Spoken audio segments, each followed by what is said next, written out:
How do guys?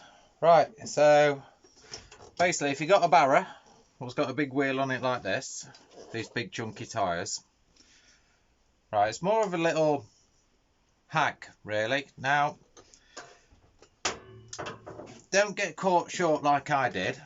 This happened to me a long time back. Right, on this wheel what I've done, I've deflated it. Okay, so I've let all the air out. Now, on the tyre itself, it looks pumped up solid. And they are really tough. Now, what caught me short, I never checked the pressure, which is my own stupid fault. And this is really what I'm doing a video for, just in case, obviously, you get caught short like I did. I never checked the pressure. Front wheel, now the front wheel, you got to have either a socket set or adjustable spanners or something like that to get the front wheel off. Mine's a Carp Porter, so mine's got 3 wheels, so 2 at the sides and also 1 at front. Now, if one of the side ones went, it wouldn't have been too bad. I could just literally pick it up at the back and then just cart it like a normal barra. But no, it was the front wheel.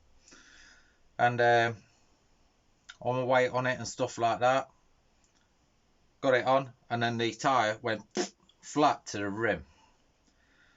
But I thought, you know, I'm here now. I'm gonna do what I can with it. So I did. Anyway, I got to my peg and that lot, and then on the way back, I looked at it, and I was like, it's knackered. Yeah. And what I'd done, I actually cut the valve actually on the rim of the actual wheel. Yeah, that's what I snapped off. Gone completely. So there's no way you're going to fix that. So the only way you're fixing it is by messing about with a new inner tube.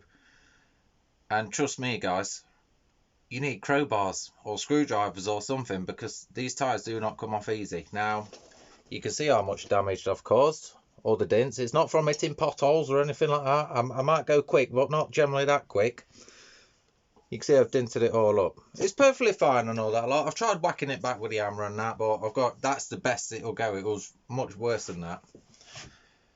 And doing the inner tube on these, I've said it on a live feed ages ago, but doing the inner tube on these took me 2.5 hours just for the one wheel.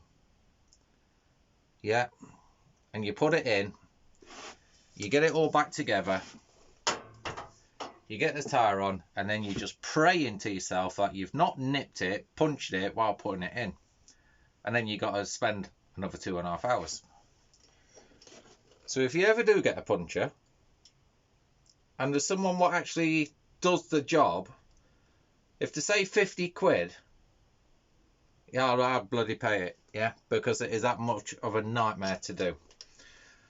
Absolute nightmare. Now, what I've done with mine, I've actually put a additive in there called slime, and that stops the punches from like thorns or whatever, yeah, so it does help on that. But on that occasion, it's because I didn't have enough pressure in there. I was pushing the barra, trying to take as much weight off as I could. The tyre was gripping on the ground, the wheel was turning, or the tyre was turning, should I say, but the rim wasn't. Even though the bearings and everything are fine, as you can well tell. You can see it going up and down because that's the stuff what I got inside of it. But yeah, it's an absolute nightmare. So if you've got wheels like these on your barras, so they're normally on the Carp Porters or the TF Gear Juggernauts and probably a few of the others out there at the moment. If you do get a puncher, it's a blooming nightmare. Now, my other little tip what I'd say, yes, these wheels might look cool on the barra, make it look like a monster truck, but the reality is, doesn't matter where you are, whether it's grass, mud, stone, limestone, concrete, whatever, these are hard work, especially on mud. The worse on mud than anything else, because they actually clog up in here, and then you end up going from a wheel this big to a wheel this big, going all the way around it. So I dropped a bomber by going for the chunky wheel. I wish I went on the smooth wheel to make it even easier, because that way if you do get clogged up with mud, you can just literally get something like a stick or whatever and scrape it off. With them, now you got to pick every last single little groove out. Even putting it in the water, try to rinse it off, don't come off. So all I'd say is keep on top of your pressures, yeah, to bring the story down basically.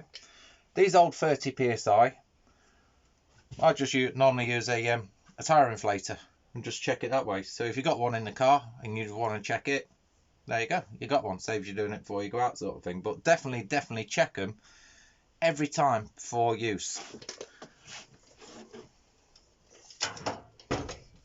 I've not used mine in a year or so, so I know for mine are going to need using, pumping up, shall I say. So there you go, guys, just a little edge for you, and hopefully save you not so much an expensive job, because it's not an expensive job, but a lot of hard work, because it is. Okay, thanks for watching.